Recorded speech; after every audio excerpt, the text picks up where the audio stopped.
జై శ్రీరామ్ అంటేనే ఈ దేశంలో ఉండనిస్తాము. అవును. ఒక పొరంబోక అని అంటే ముస్లింలను చంపటం కోసం రాసుకున్నారు. ఓకే. నిజానికి పేడతట్ట మొహం గడికి ఏమీ తెలియదు. వందే మాత్రం అన్న మాట వెనక ఉన్నటువంటి ఆ స్లోగన్ వెనక ఉన్నటువంటి అసలు కథ ఏంటి అని అంటే, ఈ లత్తుకోర అదో సచ్చి బతికిపోయాడు, కానీ లేకపోతే నా దేశం జోలికి నా ధర్మం జోలికి వస్తే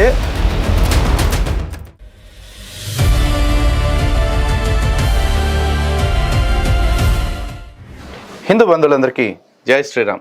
ప్రవీణ్ పగడాల తాగుబోతు యదవ తాగి చచ్చిపోయింది మీ అందరికీ తెలిసిందే. అయితే సచ్చే ముందే తాగాడని మీలో చాలామంది అనుకుంటారు.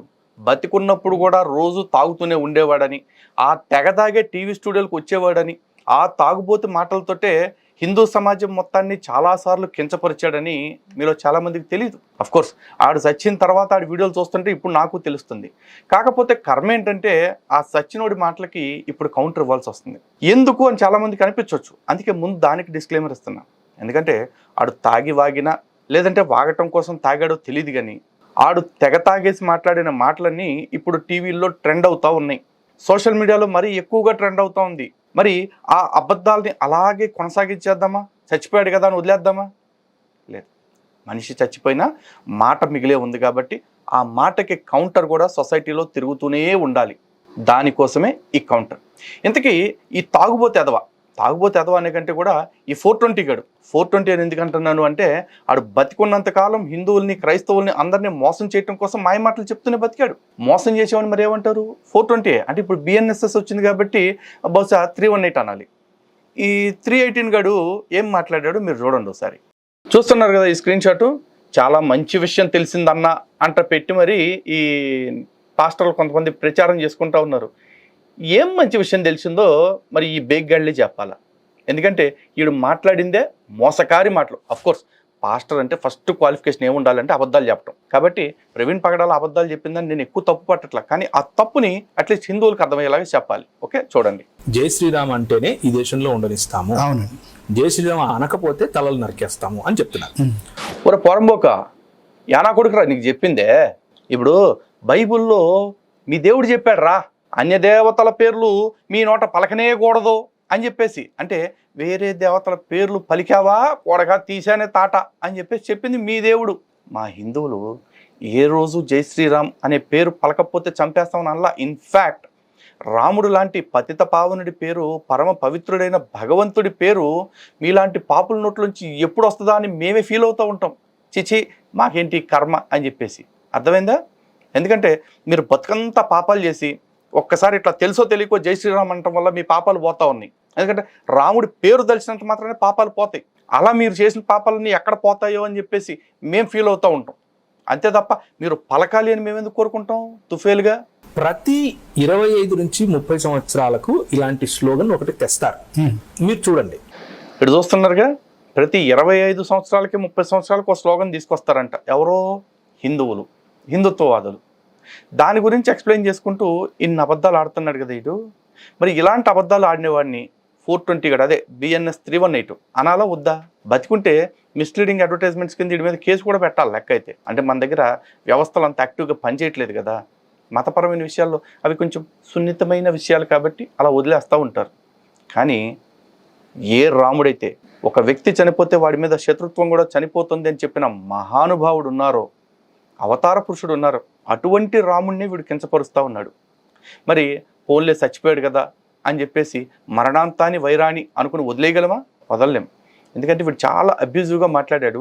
కేవలం రాముణ్ణి, రామనామాన్ని అవమానించలా, భారతదేశాన్ని, భారతదేశ జాతీయ గీతాన్ని కూడా అవమానించాడు. చూడండి.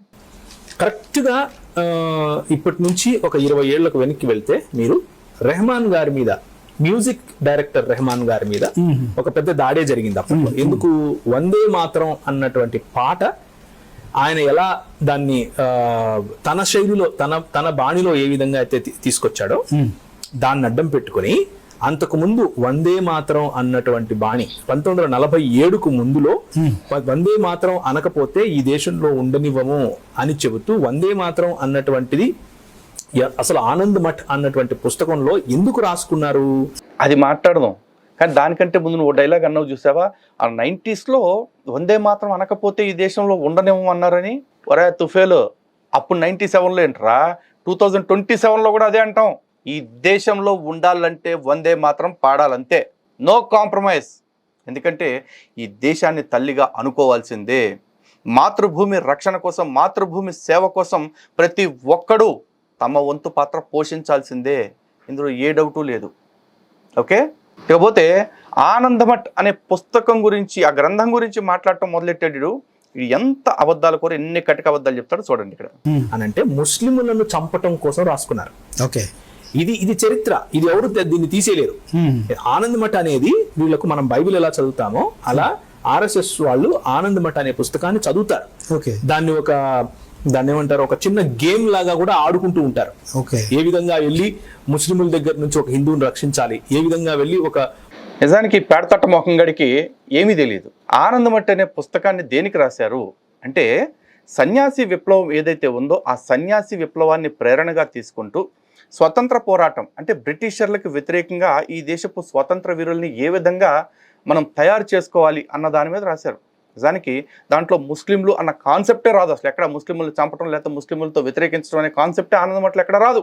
ఈ మొండ ఆనందమఠ్ బుక్ చదవకుండా ఏదో పేడతట్ట ముఖం వేసుకుని రక్షణ టీవీ అని ఒక గొర్రె వేదిక దొరికింది కదా అని చెప్పేసి ఇష్టం వచ్చినట్టుగా వాగుతా కూర్చున్నాడు అనమాట. పైగా వీడు ఏం చెప్తున్నాడు, రోజు ఆర్ఎస్ఎస్ వాళ్ళు మనం బైబిల్ అలా చదువుతామో వీళ్ళు అలా చదువుతారట. ఒరే, మాకు భగవద్గీత ఉంది, వేదాలు ఉన్నాయి, ఉపనిషత్తులు ఉన్నాయి, రామాయణ భారతాలు ఉన్నాయి, ఇతిహాసాలు, స్మృతి గ్రంథాలు, పురాణాలు ఇన్ని ఉన్నాయి. ఇవన్నీ చదవటానికే మాకు ఖాళీ లేదురా అయ్యా అంటే, ఇప్పుడు ఆనందమఠ్ బుక్ తీసుకొచ్చి అటన్నిటిని రిప్లేస్ చేసి దీన్ని పెట్టుకుని చదువుతామా? ఎవడు చెప్పారు? నీ మామ చెప్పిందా, మీ నాన్నమ్మ చెప్పిందా? పైగా రోజు ఆర్ఎస్ఎస్లో ఆటలాడతారంట, ఎలా ముస్లింలు పట్టుకోవాలి. ఒరే మొండ, ఒక్క 10 రోజులు శాఖకి వెళ్ళి చూడరా, శాఖలో ఏం జరుగుద్దో తెలిసి పోరంబో. కానీ శాఖకి వెళ్ళి చేస్తే ఎప్పుడైనా తెలిసి వస్తుంది. ఎప్పుడు కూడా ఆ విదేశీయులు పంపించిన టూల్ కిట్ పీడిఎఫ్లు చదువుకుని శాఖలో ఎట్ట అవుతుంది, మా పాకలో ఎట్ట అవుతుంది, ఎట్టాంటి గాలి మాటలు మాట్లాడకూడదురా. ఎప్పుడైనా సరే వెళ్ళి పరిశీలించి తెలుసుకుని అప్పుడు చెప్పాలి. శాఖలో కేవలం దేశభక్తుల్ని తయారు చేయటం మాత్రమే జరుగుతుంది. స్వయం సేవకుడు అంటే శాఖలో జరిగేది ఏంటి? అక్కడ వ్యక్తి నిర్మాణం. వ్యక్తి నిర్మాణం అంటే శీల నిర్మాణం. సనాతన ధర్మం మాత్రమే నమ్మేది. మాకు స్వామి వివేకానంద ఎప్పుడో చెప్పింది ఒక నినాదం ఉంది, గుర్తుపెట్టుకో. సంపద పోతే ఏమీ పోయినట్లు కాదు, ఆరోగ్యం పోతే కొంత పోయినట్లు.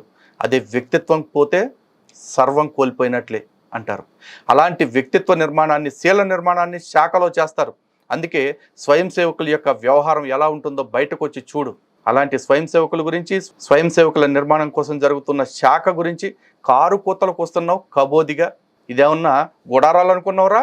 రోజు గుద్దులాట నేర్పించుకోవటానికి, ఏకాంత ప్రార్థనల పేరుతోటి సిలువలు దోర్చడానికి. అదే మొన్న ఎవరో చెప్పింది కదా, లోపలికి చర్చిలో పడుకుంటే సిలువ వెళ్ళిపోయిందని. మరి ఎవడ సిలువ వెళ్ళిందో, పాస్టర్ సిలువ వెళ్ళిందో, పాస్టర్ కొడుకు సిలువ వెళ్ళిందో తెలియదు కదా. అలాంటివి జరగటానికి కాదు ఇక్కడ శాఖలు ఉండేది. ఒక ముల్లాను పట్టుకుని వాడిని గొంతుకోయాలి, ఇలాంటివి గేమ్స్ గా ఆడిస్తారు కొత్తగా. డౌట్ లేదురా, నీ మా అమ్మ తడిక. నువ్వు ముల్లాలని పీకలు కొట్టడం నేర్పిస్తావు శాఖలో, నువ్వు చూసావా? తప్పుడేదవా అని కొత్తగా వెళ్ళొచ్చాడుగా శాఖకు, అడిగితే చెప్తాడు ఈయన కూడా. సో బేసిక్ గా ఈడు వెళ్ళొచ్చాడు కదా, నా గడ్డి నవీన్ అదే ఆడు మడ్డి నవీన్, ఆడి పేరేంటి, వడ్డె నవీన్, ఆడి గురించి నువ్వు చెప్పటం, ఆడి ఎకిలి నువ్వు నవ్వటం, సిగ్గులేని ఎదవా. ఆడేంటో ఆడు బతికేంటో నన్ను అడగరా, నేను చెప్తాను. సన్నాసి. వందే మాత్రం అన్న మాట వెనక ఉన్నటువంటి, ఆ స్లోగన్ వెనక ఉన్నటువంటి అసలు కథ ఏంటి అని అంటే, ముస్లిములను చంపాలి, ముస్లిముల నుంచి భారతదేశాన్ని విడిపించాలి, అదే స్వాతంత్రం. ముస్లింలు ఒక్కరేనా? అది తర్వాత ఇప్పుడు ఆనందమఠ్ సమయంలో ముస్లింలు మాత్రమే. ఎందుకంటే ముస్లింల పైన రాజ్యం చేస్తున్నాడు కాబట్టి బ్రిటిష్ వాడు మా దోస్తు. ఈ లత్తుకోరు అదో సచ్చి బతికిపోయాడు. కానీ లేకపోతే బతికున్నప్పుడు కానీ నేను ఈ వీడియో చూస్తుంటే అని సాగుకొట్టి చెవులు మూసేవాడు. నిజంగా చెప్తున్నాను. ఎరా పొరంబోక, బ్రిటిషర్ల కంటే కూడా ముస్లింలను ఎక్కువ శత్రువు అనుకుని బ్రిటిషర్లతో దోస్తానా చేస్తే ఆనందమఠ్ పుస్తకాన్ని బ్రిటిషర్లు ఎందుకు నిషేధించారు? అసలు ఆనందమఠ్ పుస్తకాన్ని బ్రిటిషర్లు నిషేధించిన విషయమైనా నీ మడ్డిబుర్రకు తెలిసారా? ఎడ్డేదవా? తెలీదు. కానీ ఏదో హిందువులు వింటున్నారు, హిందువులు కూడా కాదులే, ఆ భక్షణ టీవీలో కూర్చోబెడితే వినేదంతా ఆ ఛానల్ చూసేదంతా గొర్రెలే కదా, ఆ గొర్రెలు ఎట్టాగు సొంత బుర్ర ఎట్టాగు ఉండదు, ఆ నల్లట్ల పుస్తకం కూడా సొంతగా చదివేది ఏమి ఉండదు. మీరు దానిలో నుంచి తీసి మా దేవుడు అది బీగినాడు, మా దేవుడు ఇది బీగినాడు అంటే అవి మాత్రం వినేసి ఆహా ఓహో అబ్బో అమ్మో అని కొట్టుకుంటారు, అదే చప్పట్లు, అంతకుమించి ఏం లేదు కదా. దాంట్లో సొలొమోను ఎంతమందితో కులికాడు, దావీదు ఎంతమందితో పడుకున్నాడు, లేకపోతే అబ్రహాము ఎవరిని చేసుకున్నాడు, తామారు ఎవరితో పడుకుంది, ఇట్లాంటివన్నీ మీరు ఎట్టాಗೂ చెప్పరు. చెప్పినా కూడా వాటిని చక్కగా సోపేసి షాంపూ వేసి నిన్నగా కడిగేసి పొగడరది పెడతారు. ఎదవన్నారు ఎదవ. అసలు ఆనందమట్టు బుక్ మొక్కమన్న చూసి వచ్చిందేనా ఇప్పుడు నీ బతుక్కి? వందే మాత్రం గురించి అట్లా మాడతా రాసుకున్నారు, ఇలా నేను సొంతంగా చెప్పేది కాదు. ఒరే ఇంత సొంతంగా కట్టుకథలు చెప్తూ కూడా ఇది నా సొంతంది కాదు అంటున్నావు అంటే నిజంగా నువ్వు ఒక వర్గానికి ఇన్స్పిరేషన్ రా, నువ్వు ఒక వర్గానికి ఇన్స్పిరేషన్ అంతే. ఆనంద్ మఠ్లో ఉన్నటువంటి హీరో లాస్ట్ కు ఇప్పుడు ముస్లింలందరూ వెళ్ళిపోయారు, ఇప్పుడు ఈ బ్రిటిష్ వాళ్ళు ఉన్నారు, వారితో మనం పోరాడాలి అని అంటే వచ్చి జ్ఞాన ప్రబోధన చేస్తారు. ఏమని, వద్దు నాయన, ఈ ముస్లింలను పోరాడటానికి, ముస్లింలను తరిమేయటానికి ఇలాంటి వాళ్ళు మనకు కావాలి, వీళ్ళు మనకు మిత్రులు అని చెప్పుకున్నారు. ఎవరు? బ్రిటిష్ వాళ్ళు. సో వందే మాత్రం అనే స్లోగన్ వెనక అంత స్టోరీ ఉంది. ఇప్పుడు వీళ్ళు రాముని తీసుకొస్తున్నారు. విన్నారుగా ఈ ఎడ్డినా మడ్డిగాడు చెప్పే మాటలు, మడ్డిగాడు చెప్పే మాటలు విన్నారు కదా. ఇలా ఉంటదన్నమాట. వీడికి వందే మాత్రం తా అంటే తూ తెలీదు. ఆనంద్ మఠలో ఆ ఫస్ట్ పేజ్ నుంచి కనీసం రెండో పేజ్కి వెళ్ళాడో లేదో కూడా తెలియదు. ఇష్టం వచ్చినట్టుగా కథలు మాత్రం చెప్తా ఉన్నాడు. పైగా వద్దొద్దునైనా ముస్లింలను తరమటానికి మనకి వీళ్ళ సపోర్ట్ కావాలని చెప్పేసి హీరో చెప్పాడంట. ఎవర్రా ఒరే ఆనంద్ మఠ బుక్ మొత్తం తీరా నాయన, అది రాసిందే బ్రిటిషర్లకు వ్యతిరేకంగా రా సన్నాసి. అందుకే దాన్ని బ్రిటిష్ వాళ్ళు బ్యాన్ చేశారు బుక్ని. ఎట్టా 53 దేశాల్లో మీ నల్లట్ల పుస్తకాన్ని ఎందుకు బ్యాన్ చేశారు? మానవాళికి ఏ విధంగా విరుద్ధంగా ఉందో ఇక్కడ కూడా బ్రిటిషర్లకి అలా విరుద్ధంగా ఈ బుక్ ఉంది కాబట్టి. అట్లాంటిది బ్రిటిషర్లతో కుమ్మక్క అవటానికి, కాంప్రమైజ్ అవటానికి బుక్ రాశాడని చెప్తున్నావా? నీ బతుకు జడ అని అనాలని ఉందిరా. కానీ ఆల్రెడీ నీ బతుకు చెడిపోయింది. చెడిపోవటం ఏంటిలే, నువ్వే బకాడి తాగి చెడగొట్టుకున్నావు. దాని గురించి నేనేం మాట్లాడతాను? ఏక పెగ్గుడాలా, ఊపర్గాయ పగడాలా అయిపోయింది. ఊరే నువ్వు అర్ధాంతరంగా అర్ధాయిస్తోటి ఎందుకు చచ్చావురంటే బహుశా ఇట్ట రాముని నానా మాటలు అనబట్టే చచ్చుంటావురా. దాన్ని అన్యాయంగా మాలాంటి అమాయకుల మీదకి నెట్టాలని చూసావా? అట్లా నెట్టాలని చూసిన ఆ బోడిగాడు, మీ పేడిగాడు అందరూ కూడా ఇవాళ అడుక్కు తింటూ ఉన్నారు. సో అది హిందూ బంధువులారా, మనకు ఆనందమట్టు గురించి ఏమీ తెలియదు కాబట్టి ఆడన్నీ తెలిసినట్టు మాట్లాడాడు. నిజానికి ఆడికి ఆనందమట్టు బుక్లో మొదటి పేజీ కూడా పూర్తి చేసి రెండో పేజీకి వెళ్ళిన ముఖం కాదు అది. ఈడు పోస్టర్ చూసేసి సినిమా ఊహించుకునే రకం. టైటిల్లో వందే మాత్రం అని ఉంది కాబట్టి, వందే మాత్రం అంటే అది జాతీయ గీతం కాబట్టి, దేశభక్తి గీతం కాబట్టి దాంట్లో ఖచ్చితంగా మా గొర్రెలకి పందులకి వ్యతిరేకంగా ఉంటుందన్నాడు, ఫిక్స్ అయ్యాడు. కానీ గుర్తుపెట్టుకోరై, ఒక్క వందే మాత్రం ఇప్పుడు మనం చూస్తున్న వర్షన్ ఏదైతే ఉందో అది కాదు, కంప్లీట్ ఫుల్ వర్షన్లో కూడా చూసుకో. ఎక్కడైనా సరే ఇంకో మతాన్ని కించపరచడం, ఇంకో మతం చంపమంటం అనేది ఎక్కడైనా ఉందేమో చూడు. అంతేకాదురా, అసలు యావత్ హిందూ గ్రంథాలు తీసుకో, మా మతం కానూని రాళ్లతో కొట్టి చంపు, మా మతం కానూని నరికి చంపమని ఏ గ్రంథంలో అయినా చెప్తే తీసుకురా. ఆ గ్రంథాన్ని ఆ రోజు నుంచే నేను విడిచిపెట్టడంతో పాటు నేను వీడియో చేస్తా. దయచేసి ఈ గ్రంథం మతోన్మాదాన్ని ప్రేరేపిస్తుంది, ఈ హిందూ గ్రంథాన్ని ఎవరు చదవద్దని. కానీ అలా తీసుకొచ్చిన కొండగాళ్ళు ఎవరైనా సరే నీ మత గ్రంథంలో నుంచి నేను అటువంటి వచనాలు చూపిస్తే దాన్ని కూడా మూసుకుని పక్కన పడేస్తాము, ఆ బుక్ని ఎవడో చదవటానికి వీల్లేదు అని నేను కూడా అనౌన్స్మెంట్ ఇస్తాను అని చెప్పే దమ్ముంటే కొడకల్లారా నా దగ్గరికి రండి. మళ్ళీ ఆనక ఇక్కడ కామెంట్లు పెడతారు, ఈ లలిత్ కుమారు పరమ దుర్మార్గుడు, అందరినీ బూతులు తిడుతున్నాడు అని చెప్పేసి. మరి నా దేశాన్ని, నా రాముణ్ణి, నా దేవుణ్ణి దూషిస్తుంటే నేను అన్నయ్య తమ్ముడు అనే అంత ఎర్రిబాగులోని కాదురా, ఎర్రిన ఎంగళ్ళప్పల్లారా. నా దేశం జోలికి, నా ధర్మం జోలికి వస్తే ఎంతకైనా దిగుతా. మీ బోడీ సర్టిఫికెట్లు, మీ బోడీ అప్రిసియేషన్లు తీసుకోవటానికి నేనేమి ట్రిప్లెక్స్ సోప్ పాటల సంస్కారవంతమైన సోపులాగా అన్ని మూసు కూర్చోటానికి కడిగి పడేస్తా యాసిడ్ పూసి ఒక్కొక్కడిని. కాబట్టి దయచేసి హిందూ బంధువులకు మళ్ళీ చెప్తున్నా, ఇలాంటి తప్పుడు వీడియోలు వచ్చినప్పుడు అది వినేసి అవునా నిజమా అని అనుకోకుండా ఈ కొడుకులు చెప్పే ప్రతి 100 మాటల్లో 150 అబద్ధాలు ఉంటాయి అన్న విషయాన్ని అర్థం చేసుకోండి. జై శ్రీరామ్, భారత్ మాతకి జై. సనాతన ధర్మం మాత్రమే సర్వోన్నత ధర్మం, సర్వోత్తమ ధర్మం.